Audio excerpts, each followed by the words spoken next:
Good morning. Good morning. I hope you guys are having a wonderful day.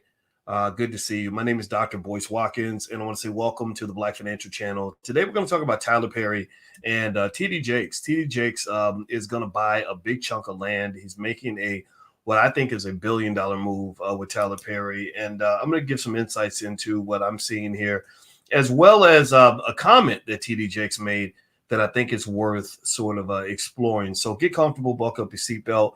We're going to get started on the Black Financial Channel right now.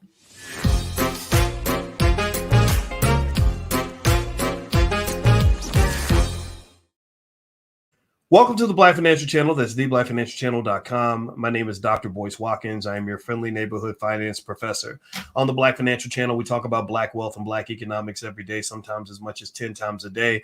Under one condition, the condition is that we are Black first. Black first means that we put our community at the top of our priority list. Black first means that we value intelligence over ignorance. Black first means that we want to break generational curses, not continue them. Being Black first also means that we understand our power as Black people, and that our kids going to take over the world because they're going to be economically intelligent. Give me a B1 in the chat if you believe that our children within the next generation can be the most economically capable, the most economically intelligent group of people on the planet. Give me a B1 or a yes in the chat if you agree with that philosophy. Shout out the city that you're from. Let me know what city you're coming from. I see Maurice is out of Sarasota.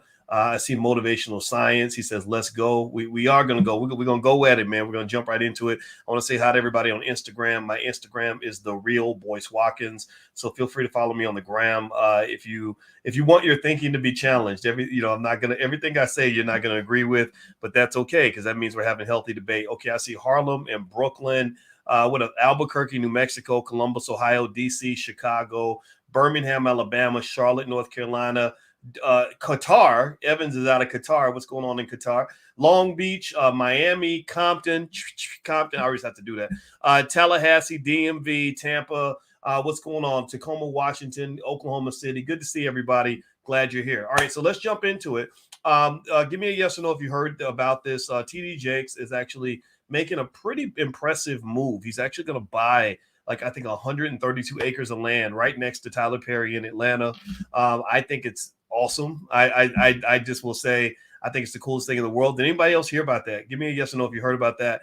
And so he's going to buy this land. And what got my attention was not so much a matter of what T.D. Jakes was doing. If you know, we don't really talk about Jakes or Perry that much. And if you want to know why, I'm gonna tell you the truth. Quick confession. I don't know if anybody's how you gonna feel about this. I can't really watch a lot of Madea movies. I can't. I just can't. I just Black man wearing a dress, too Hollywood, too much of the agenda. I can't. It bothers me. But I don't consider Tyler Perry to be our greatest problem, right? I don't think that Madea is public enemy number one, because at the same time I see things happening in the hip hop culture that are just so anti-Black, it's ridiculous. I see hip hop culture, which is owned and controlled mostly by people who are not Black. I see them promoting mass disrespect of your Black women, values that are incredibly anti-family, values that push your kids to get hooked on drugs, which ruins their brains for life. They push financial irresponsibility to the nth degree. I did an analysis yesterday explaining to you how Bernard Arnault, you can check it out. It's on drboycetv.com. I did an analysis for you guys. We were talking about Bernard Arnault, who's now the richest man on earth. He just passed Elon Musk. His net worth is $189 billion. Now, the point I made with Arnault is I said, Black people, y'all made him rich. Y'all made him the richest man on earth. Why? Well, because the foundation of Bernard Arnault's collection of luxury brands, and I'm going to say these names, and all these names are going to trigger you because the Black folks that promote this stuff. It was Louis Vuitton, right? Give me a yes in the chat if you know Black people who love Louis Vuitton, rappers who promote Louis Vuitton to millions of people. Louis Vuitton, Moet. You ever heard Black people talk about Moet? And Hennessy. Louis Vuitton, Moet, and Hennessy. So we're like the mascots for Hennessy. Like, we name our kids after Hennessy. I have no idea why you would name your kids after a liquor created by a man who don't give a damn about your Black ass. But that's me being the cynic that I am. I got to be honest with y'all. It don't make no sense. We made those people rich. We gave them about $100 billion worth of advertising because Black people are we are the trendsetters. What we do, everybody does. Larry Miller is the former CEO of the Air Jordan brand. He took Michael Jordan's brand from $300 million a year to $5 billion a year. Larry Miller is a great guy and a friend of mine. He was at the last All Black National Convention, and I brought him on stage, and me and Larry talk all the time. I love this guy. And one of the things that Larry talked about is that when they were deciding what kind of Jordans they want to put out, what kind of Jordans that the world would buy, that they paid very close attention to what Black youth were doing in the hood. He said this. This was confirmed by Larry Miller, a friend of mine, right? So y'all have $1 trillion in value that you're not even aware of. So when rappers are giving free marketing to people who run brands like Louis Vuitton and Moet and Hennessy, well, guess what? Now these people sitting on the top of the perch. They're worth $189 billion. A lot of your community is still in the struggle. You shouldn't be in the struggle. You should be the richest community on the planet because you literally have platinum in your DNA. You literally are the most valuable commodity. Your social attention, your validation, your stamp of approval is worth trillions of dollars. You need to understand that. Now, so let's circle back. Do me a favor, actually, before I move on. If everybody could take one moment, please hit that thumbs up button. Please also subscribe. We're building independent Black-owned media.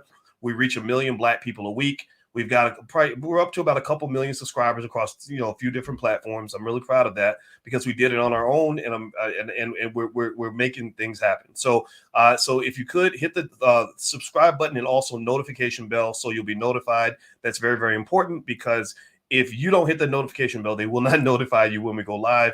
And I want to make sure you get the information that you need. All right, so let's talk about TD Jakes. let's sort of break this down. Okay, so I brought up the rappers and all that Louis stuff because I don't consider Tyler Perry or Madea movies to be the biggest problem in the Black community. If you don't like a Madea movie, just don't go see it.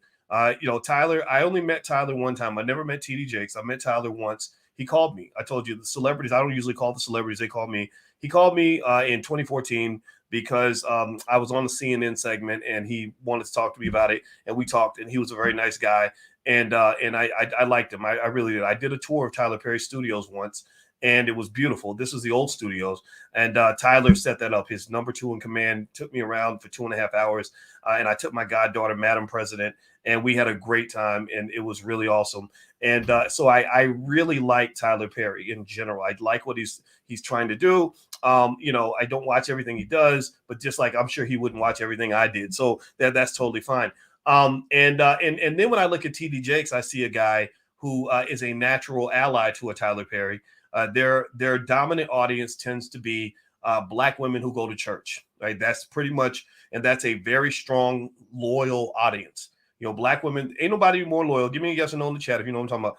Ain't nobody more loyal than a Black woman. Seriously, ain't nobody more loyal. That's why when I got married, I told y'all I ain't married nothing but a Black woman. I told y'all that 5 years before I married my wife. I told y'all years before we started dating. I said, I don't know if I'm gonna get married. Like Umar Johnson said, if I get married, he said, if I get married, I'm gonna have 2 queens. Well, my way of saying that would be when I get married, I'm gonna marry me a Black woman because ain't nobody more loyal than a Black woman. And this isn't just true romantically. This is also true economically. They're very loyal consumers. They're very loyal. They'll Tyler Perry was able to build a massive empire from the support of mostly Black women, and then other members of the community as well, but mostly Black women. That was the core. Church-going Black women in particular. Same thing with TD Jakes. And so what I see there is 2 guys that they're part pastor, part entertainer. Each of them, they're both able to connect in meaningful ways. I listen to TD Jakes. I like what he has to say. He talks about economics a lot. I've rarely disagreed with anything he said in terms of economics. And so I think that here's what I want to kind of lay out there. I like Jakes because the Black church, that might be one of your beacons of hope in terms of, I'm not talking about every church. I'm not talking about every church. I'm not talking about the pimps in the pulpit. I'm not talking about the churches that feed you a bunch of BS. I'm not talking about the churches that mislead you. I'm talking about the churches that really get it, right? I'm talking about the churches out there, the church leadership out there, the pastors out there that really have connected to the community, that are really trying to do the right thing. They do exist. They do exist. And what I want to kind of get you to understand is that as we sort of criticize the church, you can't sort of look at everything the same. Even with hip hop, you can't throw out all the rappers. You got some great rappers out here that are good guys and good women that I've talked to that really that really understand the power of their words. Same thing is true with the church. I think there are church leaders who understand that the church is one of the few institutions that white folks weren't allowed to take from you. It was one of the few institutions that wasn't destroyed by things like integration. Thank God the black church never fully integrated. The black church didn't integrate. I don't know why. I don't know how it happened like that. But white people didn't want you in their churches, and you didn't want to be in their churches. You go to their churches, you go to sleep, because our churches will keep you awake, and they give you something that connects to the soul. White churches don't quite do that. And I say this as a person who doesn't even go to church. I'm going to be honest. My daddy's a pastor, but I don't go to church. God is in my office every morning. God is in my bedroom with me. God is with me everywhere I go. God is with me when I'm talking to y'all. So I don't really honestly need to go to church. And also as a man, I'm going to just tell you the truth. As a man, it's not natural for me to sit there and do what a pastor is telling me to do every day. It's not my natural instinct. It doesn't mean I hate the pastors. It just means that this is not my thing. I'm not going to put money in your collection plate just because you told me Jesus is going to like me more if I give you money. I'm not that guy. However, I have seen some churches, for example, Kevin Cosby down in Louisville, Kentucky, who happens to also be an HBCU president. I've talked to Kevin extensively, and Kevin is a guy that understands some of the values that I talk to you guys about. He understands powernomics. Dr. Claude Anderson, he understands this. He understands powernomics.com, by the way. I love Dr. Anderson, so I got to always mention his website if you want to get these books for your kids for Christmas. Kevin Cosby understands the importance of HBCUs. He understands the importance of independent funding sources so that we can do what we want to do without being under the thumb of the white man all the time. Kevin Cosby understands the importance of building black institutions in general, churches, schools, whatever, right? Businesses, especially. And so here's my point. Let me get back to T.D. Jakes and Tyler Perry. So when I saw T.D. Jakes buying this land next to Tyler Perry Studios, I think it's about 132 acres or something like that. I said, oh, wow, this is a hell of a power play. This is beautiful, actually, because I can see these two guys collaborating and really harnessing the collective influence that they have in a way that has a net positive impact on the black community in terms of reach, influence, and power. I really do. From what I've heard from Bishop Jakes, he's very pro-family. I think that we need that. I think that we need various forms of masculine leadership in the middle of a world that tells you that your men ain't shit. I think you need that voice of the male, and he has a solid voice. I don't agree with him on everything politically. Sometimes I've heard him say things politically that sound a little bit off to me. I didn't agree with that. However, I like that. I like this idea of two influential black men getting together, buying a bunch of land, coming together and merging and connecting in a way that's going to have a positive impact, and also in a way where black people are at the top of their priority list. It doesn't mean that they only talk to black people. I know with Hollywood, you got to talk to everybody else. You got to connect. You can't offend Jewish people too much and stuff like that. I get all that. But I like this idea that they're actually constructing right in front of us.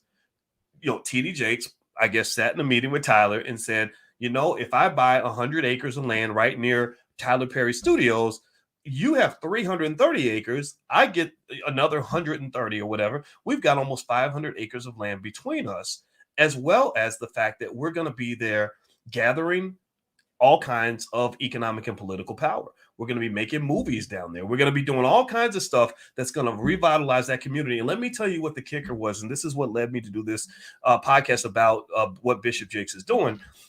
He mentioned a quote, and I want to find the quote. Let me see if I can find the quote. Do me a favor, hit the thumbs up button. Thumbs up, share, subscribe if you haven't done it yet. And also don't forget, you can get things like the $5 a day investing plan at my website, boycewatkins.com. So feel free to go to boycewatkins.com, or if you're on Instagram, hit the link in the bio. But let me see here. T.D. Jakes made a comment about the neighborhood around the land that he was buying, and he said something like this. I can't find the exact quote. I wish I had it in front of me, but I was eating breakfast with my beautiful wife this morning, and I read the quote and I said, okay, this brother's trying to do something good. I like this. He made a comment where he said that In the neighborhood I'm in, you can't find a grocery store for miles. You can't get a cup of coffee for miles, but you can find plenty of liquor stores. You can buy, cigarettes and fast food and all kinds of other nonsense, but you can't get a cup of coffee. You can't find a grocery store with healthy food. He didn't say it quite like that, but he said it in a way where I got where he was going with this. And he was talking about the area in I believe it's Southwest Atlanta. If I'm not mistaken, that's where they are. Where my wife and I own some property in Atlanta.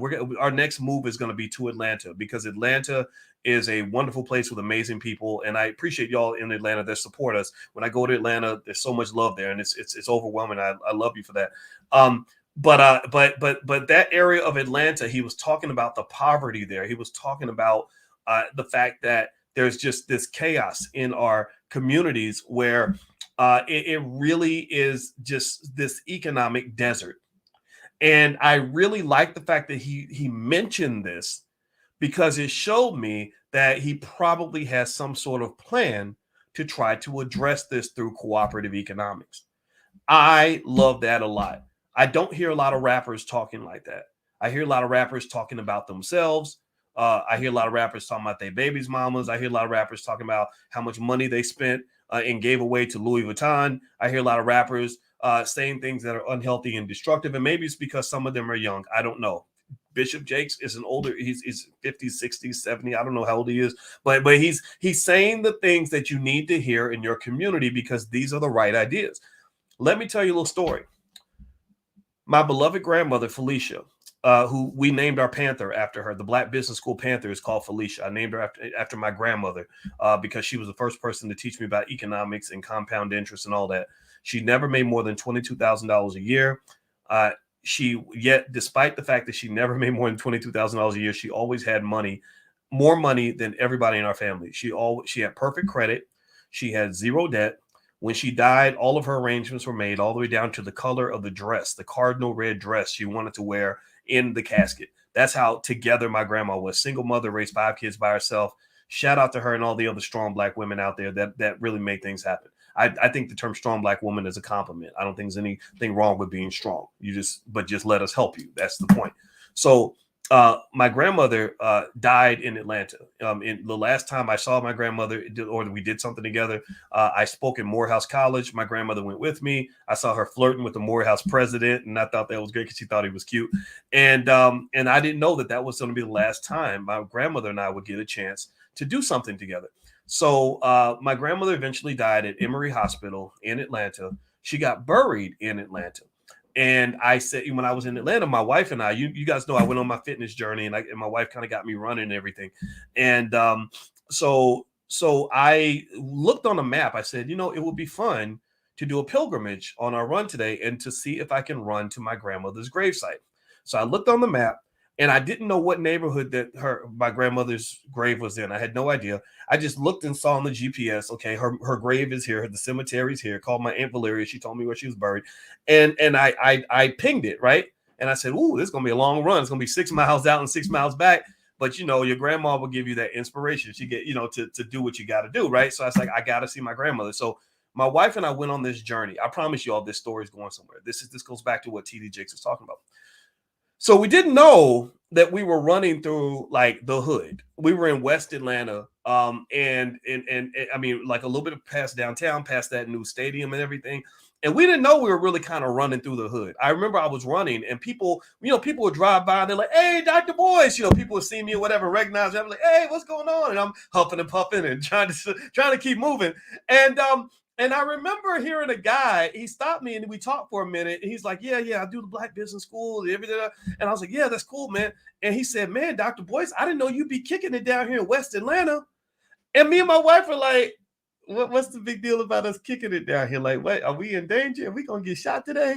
And we were literally like, whoa, did we do what like two white New Zealanders might do, where they go jogging in a neighborhood, they don't know they shouldn't be in the neighborhood? But I didn't care. I grew up in the hood, so I was like, whatever, man. I'm going to see my grandma. You're gonna have to kill me to keep me from seeing my grandma. But let me tell you what we saw when we were jogging through these neighborhoods. We saw abandoned grocery stores. I saw a big abandoned grocery store with all the wall, the windows boarded up, and a bunch of black men sitting in front of the grocery store, just chilling, talking, drinking, whatever. Across the street, I saw some new construction. And I looked at all the people that were doing the new construction on these new apartment buildings, and not one single person that was doing that work was black. All the people doing the work were white or Hispanic.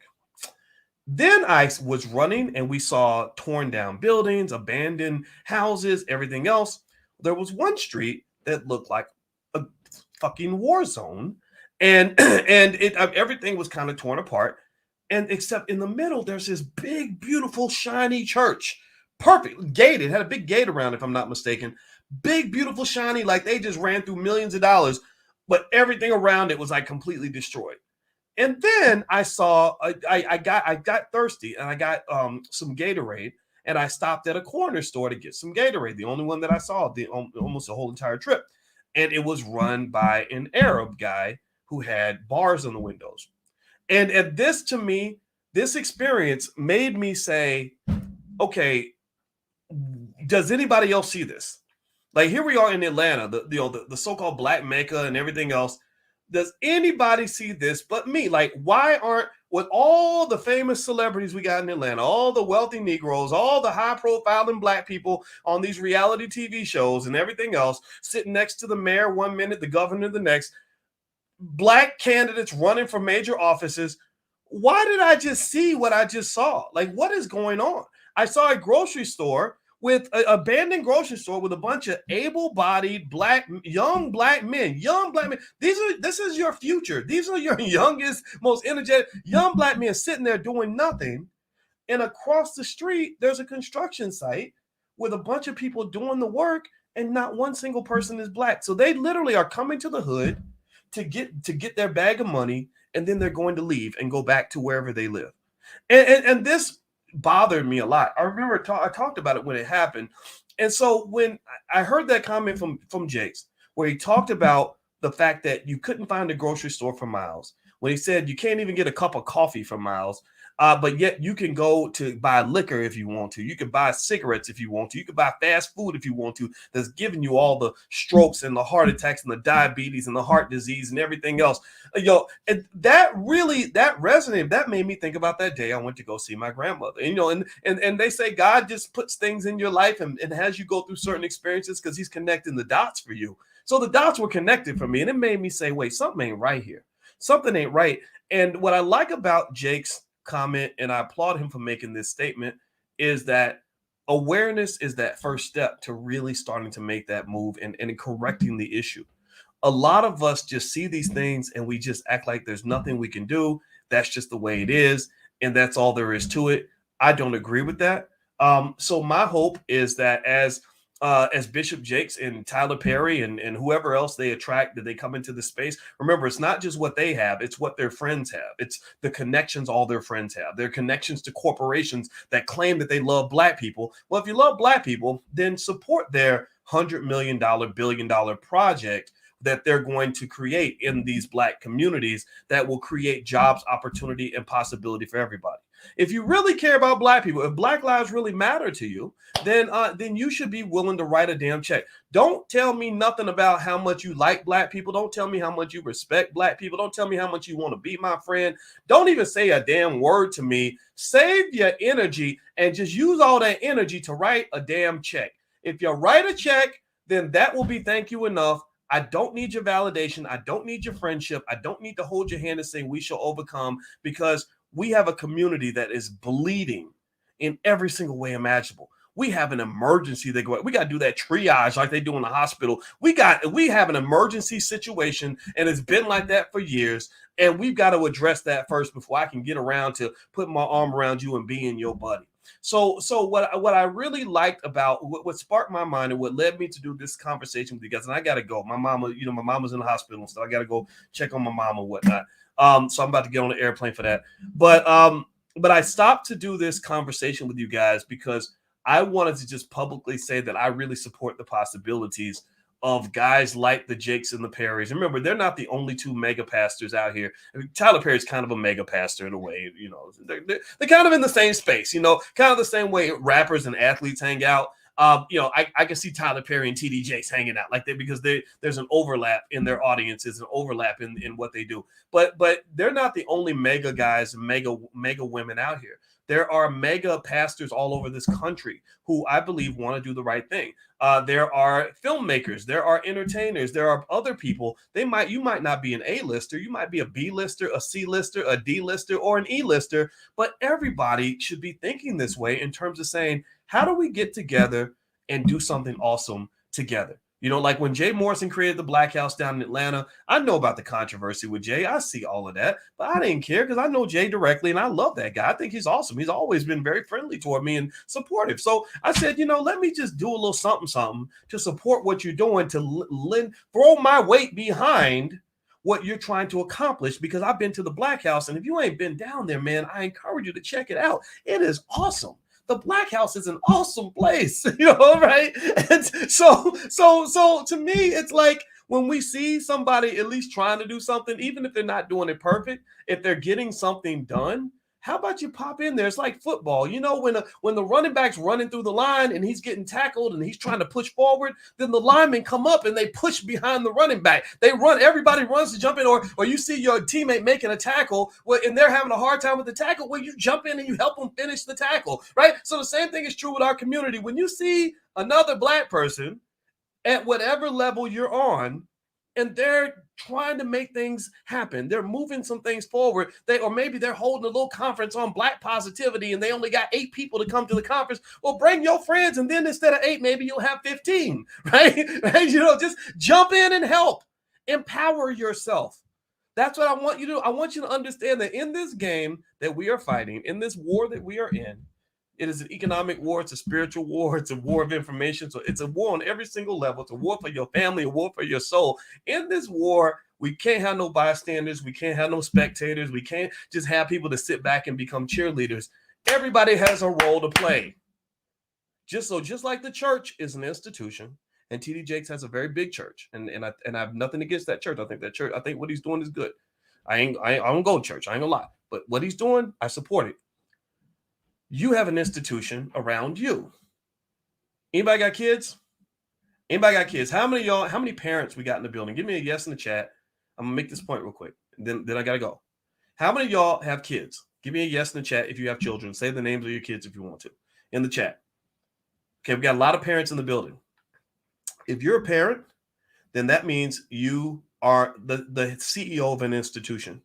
You are the head of an institution. You are the bishop of your own church. Because believe me, when mama talks, that's the gospel. When daddy's talking, that's the gospel when you're a kid. When you're a kid, when my parents would speak, that was my gospel. That was my church. That was my truth. That was my reality. They shaped and controlled every aspect of what I thought, the way I thought the world was supposed to go. That's why I'm going to see my mama and my daddy today, because they're still my church. So the same way Bishop Jakes has his institution, you've got yours. And what I want to encourage you to do is to lead that institution with some degree of intentionality. Every leader has to have a plan. Every CEO must have a vision. Every president of an organization must have some sort of set of objectives for that organization. So think of your family in the same way. What is your goal? What is your objective? What we doing? What we doing that right now? Where are we going with this? Right? Success does not happen by accident. So I just want to say to if T.D. Jakes or Tyler Perry, you know, here's any of this, way to go. I like what you're doing. I think it's great. I think that the land acquisition is a good thing. I think that there are more things that unite us than divide us in that particular space. I think that rather than looking towards your entertainers and your athletes and your rappers who unfortunately are a little young, maybe they got to do some growing, they got to do some learning. I think that the church might be a place where you might look for your next beacon of possibility when it comes to Black people obtaining strong economics. The church is a natural. I say this as a PhD in finance. I say this as a finance professor. The church is a powerful force within the Black community economically when that power is harnessed in a specific way. The church is one of those places where group economics is a very natural outcome where you can have scenarios where every single person affiliated with that institution becomes wealthier just because of their association.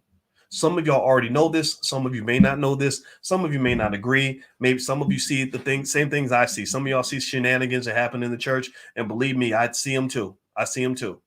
But I think if you look beyond some of that and you can focus on the possibility there's a ton of potential there. And so my argument would be that every person who is leading a church or even a part of a church that has some say in how a church runs should be educated on concepts like powernomics, group economics, and wealth building, so you can understand that the church is a natural economy. And that is one of those areas where I think you're going to see some possibilities, because also another good thing about the church is they tend to be pro-family. Your family is another important institution that you lost in integration. We need to get those institutions back. There is no community that is wealthy on this earth that does not understand the value of family. Did you hear what I just said? There's no group of people on this earth that is wealthy that does not understand the value of family. Did you get that? Give me a yes if you understand what I'm saying. Okay, so that's it, guys. I'm going to go. Do me a favor, hit the thumbs up button, thumbs up, share. Make sure you subscribe to the channel. Hit the notification bell. Also, you can find this podcast on Spotify, Apple, or anywhere you listen to podcasts. And I should mention my book. It's called The 10 Commandments of Black Economic Power. I just finished it recently. It is a blueprint for any family that wants to understand wealthy culture and simple rules you can follow in your family that will open the door for possibilities and prosperity for your family. This is built on economic theory. You guys know I taught finance at the University of Kentucky and the University of Syracuse and some other places. So that's where this all came from. It's not just me guessing. This is specifically designed for the Black community, and it's a blueprint that I believe can help you. So God bless you guys. Thank you. My wife just walked in, which means I need to stop talking. So love you, and I hope you have a wonderful day, and I'll see you guys soon. Take care now. Peace.